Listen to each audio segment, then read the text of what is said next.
Assalamu alaikum dear students. Welcome to Introduction to Bioinformatics class.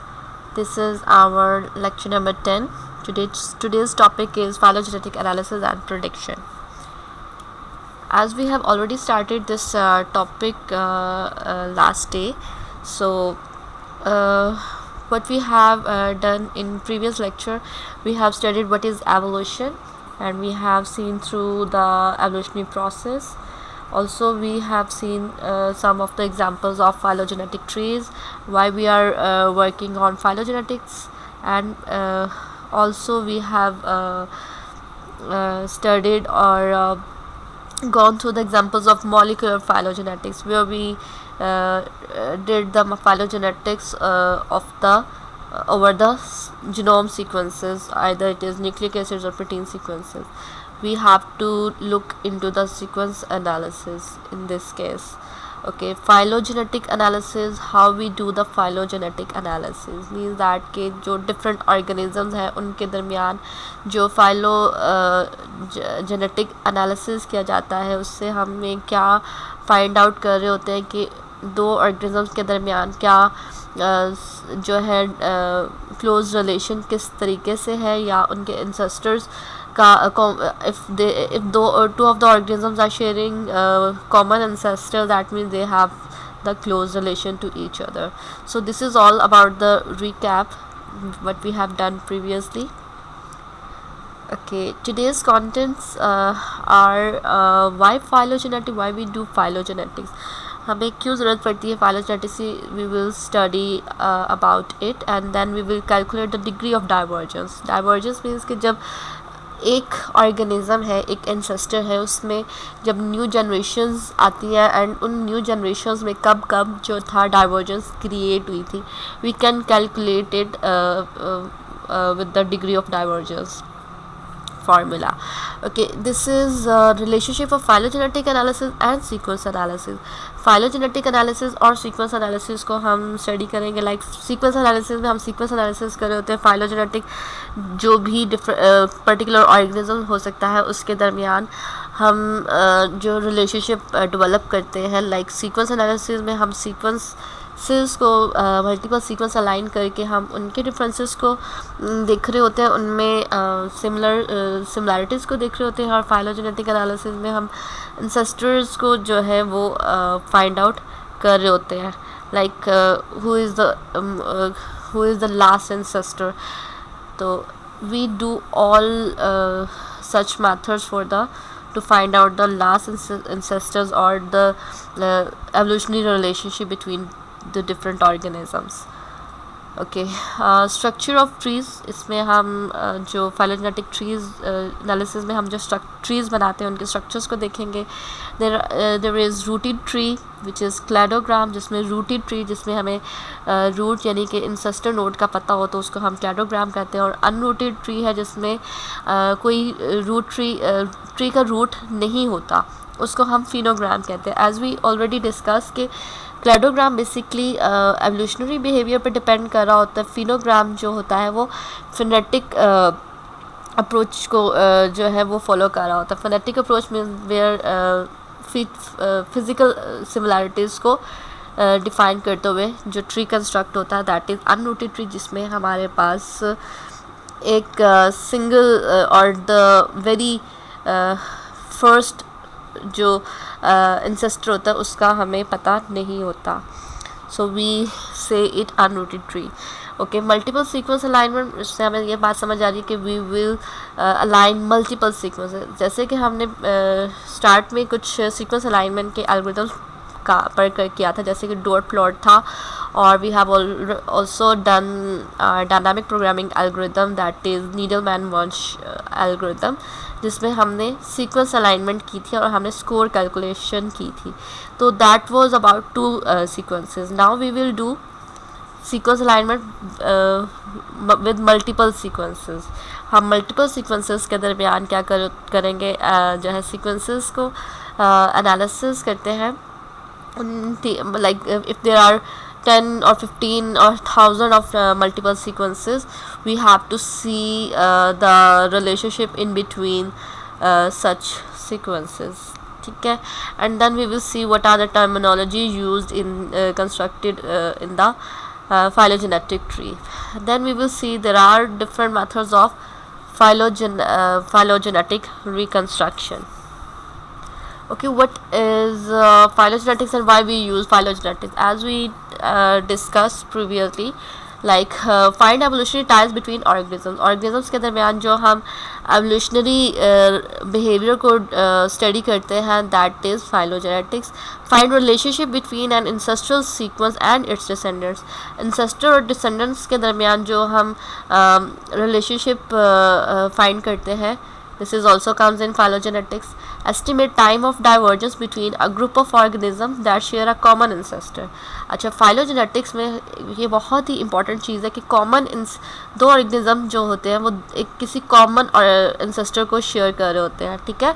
Like if there is a parent node there, if there is a parent node and its two childs are sharing one parent, ठीक है.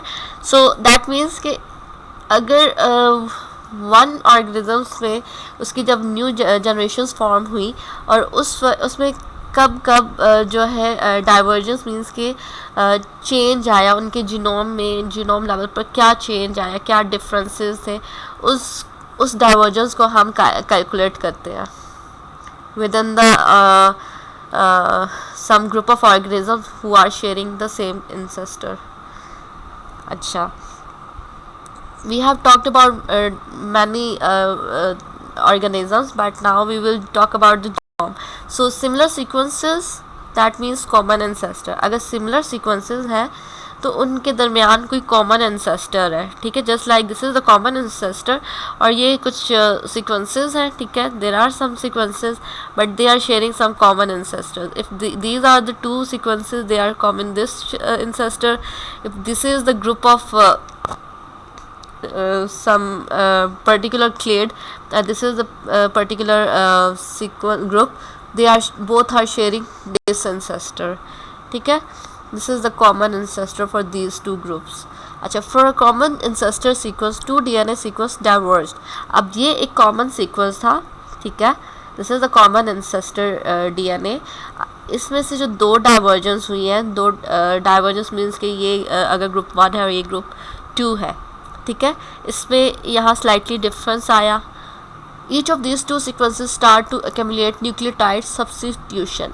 अच्छा, इन दोनों divergence means कि यहाँ पे इनके जो जीनोम में जो है न्यूक्लियोटाइड सब्स्टिट्यूशन मीन्स दैट कि यहाँ पे कोई रिप्लेसमेंट हो गई है. फॉर एग्जांपल अगर टी था वहाँ पर ए आ गया या जी आ गया या कोई और न्यूक्लियोटाइड आ गया, ठीक है. अब इसमें से भी आगे डाइवर्जेंस हुई है. यहाँ पर देखें तो एक चेंज है, एक डुप्लीकेशन है और यहाँ पर दो जगह पर चेंज नज़र आ रहा है आपको. इसी तरह से इसमें भी डिफरेंट जगह पर यहाँ पर दो जगह सीक्वेंस चेंज हो रहा है और यहाँ पर एक पॉइंट सीक्वेंस है, ठीक है. दैट मीन्स कि इस कॉमन इंसेस्टर में इंसेस्टर के ये जो डिसेंडेंट्स हैं, they are sharing these ancestors and these both are sharing this ancestor. तो इनका जो ग्रैंड ancestor है that is this one. So that means कि इनका आपस में रिलेशनशिप इस तरीके से है, ठीक है. तो the number of these mutations are used in molecular evolution analysis. अच्छा, जो म्यूटेशंस होती हैं जस्ट लाइक आप ये येलो चेंज इस स्ट्रैंड में देख रहे हैं, यहाँ पर 1 चेंज है, यहाँ पर 2 है. तो इनमें जो म्यूटेशंस हम कैलकुलेट कर रहे हैं, this is comes into the molecular evolution analysis. हम मॉलिक्यूलर लेवल पर जीनोम लेवल में जो एनालिसिस कर रहे हैं और उसमें हम म्यूटेशंस को एस्टिमेट कर रहे हैं. अच्छा, how we calculate degree of divergence? If two sequences of length n differ from each other at n sites, then their degree of divergence is n divided by n or n divided by n multiplied by 100. अच्छा, basically क्या है कि अब this is the nth, एक length है, दो organisms हैं, ठीक है, दो डिफरेंट सीक्वेंसेस हैं. उनकी जो सीक्वेंसेस हैं जब हम उन्हें अलाइन करें तो किसी एक पॉइंट पे हमें पता चला कि यहाँ पर जो है कोई चेंज आ रहा है, ठीक है. दैट मीन्स कि वो जो म्यूटेशन कॉज हो रही है म्यूटेशन हमें नज़र आ रही है, जहाँ पर जो सब्स्टिट्यूशन हो गया या कुछ भी इंसर्जन हो गया या डिलीशन हो गया या कोई गैप है, तो दैट मीन्स कि उतने number of sequences divided by the total length of the sequences, और फिर हम उसको मल्टीप्लाई करते हैं 100 से। तो हम ये इस फार्मूला के थ्रू हम क्या करते हैं, कैलकुलेट करते हैं डिग्री ऑफ डाइवर्जेंस। अच्छा, relationship of phylogenetic analysis and sequence analysis. When two sequences found in two organisms are very similar, we assume that they have derived from one ancestor. अच्छा, ये बहुत ही कॉमन एग्जांपल है जो हम phylogenetic analysis और sequence analysis के हम दो सीक्वेंसेस में अगर सिमिलर रीजन्स हैं, सिमिलैरिटी बहुत ज़्यादा है, दैट मीन्स कि अगर ये किसी माउस में से था और ये किसी ह्यूमन में से था सीक्वेंस, तो दैट मीन्स कि both have the same sequence, और हम इसको क्या कहते हैं, we assume that they have derive from one ancestor, कि ये किसी एक एंसेस्टर से ड्राइव कर रहे हैं। The sequence alignment reveal which positions are conserved from the ancestor sequence. अच्छा, जो सीक्वेंस अलाइनमेंट है उससे हमें क्या पता चलता है कि कौन सी पोजीशन पर जो है कौन सी पोजीशन पर जो है चेंज आ रहा है, ठीक है। Like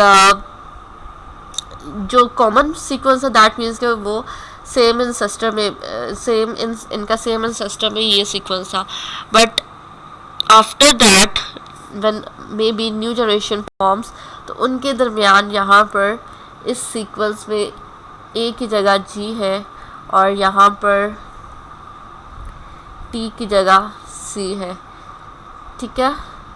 you can see that AAGA, यहाँ तक जो सीक्वेंस है वो सिमिलर है, ठीक है, but when it comes A यहाँ पर G है और T है, बट C की जगह T है, तो यहाँ पर सिर्फ दो चेंजेस आपको नज़र आ रही है। सो दिस इज़ अबाउट कि अगर सिमिलैरिटीज़ है दैट मीन्स कि वो ऑर्गेनिजम्स आर वेरी सिमिलर, वो ये दोनों आपस में काफ़ी सिमिलर है, और maybe they are derive from one ancestor. किसी पर्टिकुलर एंसेस्टर मीन्स कि वो लाइक कोई ऐसा फीचर, कोई ऐसी पर्टिकुलर जो है, फॉर एग्जांपल अगर हम क्लासिफिकेशन की ऑर्गेनिजम्स क्लासिफिकेशन की बात करते हो, तो दैट मीन्स तो हम उसको कैसे क्लासीफाई कर रहे होते हैं, मैमल्स, रेप्टाइल्स, तो इस तरीके से हम बताते हैं कि they are sharing one ancestor. Relationships of phylogenetic analysis and sequence analysis. Most phylogenetic methods assume that each position in a sequence can change independently from the other position. अच्छा, बहुत सारे जो phylogenetic methods होते हैं उसमें हम ये assume कर रहे होते हैं कि जहाँ पर भी change आ रहा है वो independently change हुआ है, वो किसी किसी other factors की वजह से change हुआ है, independently change हुआ है, किसी लाइक जैसी कुछ इनहेरिटेंस होती है, तो वो इनहेरिटेंस में उसका कोई ताल्लुक नहीं है, but it independently change from the particular position. अच्छा, gaps in alignment represent mutations. जो गैप्स होते हैं वो हम जो अलाइनमेंट में गैप्स आते हैं उनको हम म्यूटेशंस में रिप्रेजेंट कर रहे हैं in sequences such as insertion, deletions, genetic rearrangement. मतलब कुछ सीक्वेंस था, कोई पर्टिकुलर बेस पेयर था वो ऐड हो गया, कोई पर्टिकुलर बेस पेयर डिलीट हो गया, या एक जेनेटिक रीअरेंजमेंट होगी, फॉर एग्जांपल टी की जगह ए था या सी था, तो वो जो पूरा एक पर्टिकुलर सीक्वेंस है वो वहाँ पर चेंज हो गया। This is we represent through the mutations, ठीक है। Gaps are treated in various ways by the phylogenetic methods, most of them ignore gaps. तो कुछ मेथड्स में हम गैप्स को इग्नोर करते हैं, but sometimes we calculate it through some score matrices. अच्छा, another approach to treat gaps is by using sequence similarity scores as the base for the phylogenetic analysis instead of using the alignment itself and trying to decide what happened at each positions. अच्छा, जैसे कि हमने पिछले जो शुरू के algorithms है जिसमें हमने सीक्वेंस अलाइनमेंट की थी, that was the dot plot and the other one is Needleman Wunsch algorithm, उसमें हमने गैप्स को और सिमिलैरिटी स्कोर को और मिसमैच को हमने मैच, मिसमैच और गैप्स को कैलकुलेट किया था, ठीक है। तो this is the example of from that algorithms. The similarity scores based on scoring matrices are use by the distance methods. तो जो हम सिमिलैरिटी स्कोर्स कैलकुलेट करते हैं और स्कोरिंग मैट्रिक्स क्रिएट करते हैं, डेवलप करते हैं, वो हम डिस्टेंस से, जो उनकी लेंथ होती है, डिस्टेंस होता है एक ऑर्गेनिज्म से दूसरे ऑर्गेनिज्म के दरमियान, हम डिस्टेंस मेथड्स को यूज़ करते हुए स्कोर मैट्रिसेस को कैलकुलेट करते हैं सिमिलैरिटी स्कोर्स में based on scoring matrices, and scoring matrices based upon one of them is match, mismatch और gaps. अच्छा, what is phylogenetic tree? A phylogenetic tree क्या होता है? We will see that and illustrations of the evolutionary relationship among a group of organisms. एक जो हम graphical view देखते हैं, illustrations कर रहे होते हैं किसकी? evolutionary relationship among a group of organisms. किसी group of organisms हैं, उनके दरमियान जो हम evolutionary relationship build करते हैं, उसकी illustration में हम phylogenetic tree कहते हैं, जिसमें dendrogram is another name for the phylogenetic tree. phylogenetic tree में हम डेंड्रोग्राम भी वर्ड यूज़ करते हैं. A tree is composed of nodes and branches. अच्छा, ट्री में आप सबको पता है कि there is a root and root node has further on multiple different branches. तो एक रूट नोड है जिस that is a node and there are some branches. One branch connects any two adjacent nodes. जैसे कि binary trees, और अगर आपने ऊप या एल्गोरिथम के कोर्स में जो है बाइनरी ट्रीज़ और समथिंग लाइक दैट, इस तरह के डेटा स्ट्रक्चर्स में आप ये सब पढ़ेंगे. उसमें क्या था, अ ट्री इज़ कम्पोज्ड, अच्छा, एक नोड से दो ब्रांचेस जो है टू एडजेसेंट नोड्स इमर्ज करती है. Nodes represent the taxonomic unit. अगर एक नोड है उसमें दो जो है फर्दर ऑन ब्रांचेस हैं, these two branches are showing the taxonomic unit. Means that कि इनके दरमियान कोई सीक्वेंस सिमिलैरिटी हो सकती है, सिमिलैरिटी है, क्लोज रिलेशन है with Y, because they are similar with some conserved regions of the sequences. अच्छा, वाई इज़ phylogenetic tree? हमें इसकी what is a phylogenetic tree? Two very similar sequences will be neighbors on the outer branches and will be connected by a common internal branch. अच्छा, this is the internal branch or these are the outer branches. These are the outer branches, or we also can say it is these are the leaves. ठीक है, जो leaves है, for example these are the two neighbor branches are connecting to the internal branch. ठीक है. अच्छा, types of tree में क्या है, this is one type of tree जिसमें जो है एक नोड से टू पॉसिबल पाथवेज है. और जो नेटवर्क टाइप ऑफ ट्री है उसमें एक नोड से मतलब more than two possible way से मोर देन टू नोड्स जो है वो इमर्ज हो रही, जैसे कि ये दो 1, 2 and 3. ठीक है, in the same way 1, 2 and 3 and they have multiple pathways from the one node just like 1, 2, 3 and 4. ठीक है, हर नोड में से दो से ज़्यादा जो नोड्स हैं वो इमर्ज हो रही है. Okay, phylogenetic tree. This is the phylogenetic tree. This is an example. Leaves, outer branches. जो leaves हैं वो outer branch है. Sequence A, sequence B, sequence D, C and D are the outer branches. And they are representing the taxa. C and D जो है इनका आपस में close relation है, and D और A का they are having a long distance in between them. So, okay, nodes 1, 2, 3. This is the node 1, internal node 1, 2 and 3. अच्छा, this is the very root node. Root node की further on जो generation है उसमें there are 2 nodes and then इस node में से भी further on nodes and इस 3 के node में से भी further on different nodes हैं, that is C and D. अच्छा, represent the relationship among the taxas. Node 1 represent the ancestor. Node 1 है ancestor किसकी, sequence A और sequence B की. Branches. The length of the branch represents the number of changes that occur in the sequence prior to the next level of the separation. Okay, the length of the branch represent the number of changes that occurred in the sequence. Like जो length है किसी भी branch की length है, these length are equal, so that means A and B having the quite similarity इनके दरम्यान. अगर sequence A जो है वो sequence B से long है, that means कि ये जो length है define करिए कि there is some changes occurred in this sequence. ठीक है, we will do some algorithms and you will understand the changes, number of changes. Why there is the number of changes? Because the length having of the branch having the length represents the number of changes. अब ये दोनों equal हैं, that means कि it might not have the difference, but अगर इसके दरमियान length sequence ए की length ज़्यादा और सीक्वेंस बी की लेंथ स्मॉल है, तो यानी जितना सीक्वेंस जो है इनका इक्वल है वहाँ तक तो वो सिमिलर है, बट जहाँ से वो डाइवर्ज हो रही है, जहाँ से लेंथ उसकी लॉन्गर हो रही, दैट मीन्स कि वहाँ पर कुछ डिफरेंसेस हैं. इसी तरह से this is the short length and this is the long length.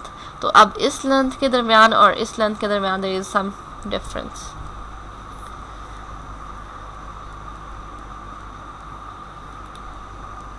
In phylogenetic tree, each node represent a speciation event in evolution. अब जो phylogenetic है, हर node जो है वो represent कर रही है speciation event.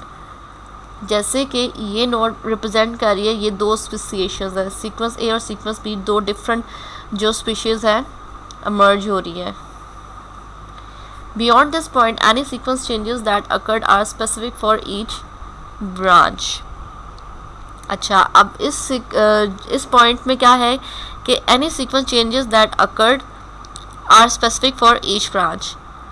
अब इन दोनों के इस ब्रांच से इस नोड से जो स्पेसिएशन हुई है और इनके दरमियान जो चेंजेस हैं उसमें ये कह रहे हैं कि changes that occur are specific for each. हर ब्रांच के लिए स्पेसिफिक जो है कोई म्यूटेशन हो सकती है, चेंजेस आई हो सकती है किसी भी ब्रांच, या ब्रांच मीन्स दैट कि उस पर्टिकुलर स्पीशी में देयर आर सम वेरिएशंस और डिफरेंसेस और changes occurred. The branch connects two nodes of the tree. अब जो एक ब्रांच है उसमें जो है दो कनेक्टेड नोड्स हैं, like this is the node and these are having two branch or outer branches. This is the internal branch and these are the two outer branches. The length of the length of each branch between one node to the next represent the number of changes that occurred until the next separation speciation. अच्छा, अभी यहाँ तक अगर इनके दरम्यान ये change है तो फर्दर ऑन अगर बी की फर्दर जो स्पेसिएशन होगी वो उसमें डिफरेंट वेरिएशंस हो सकती हैं.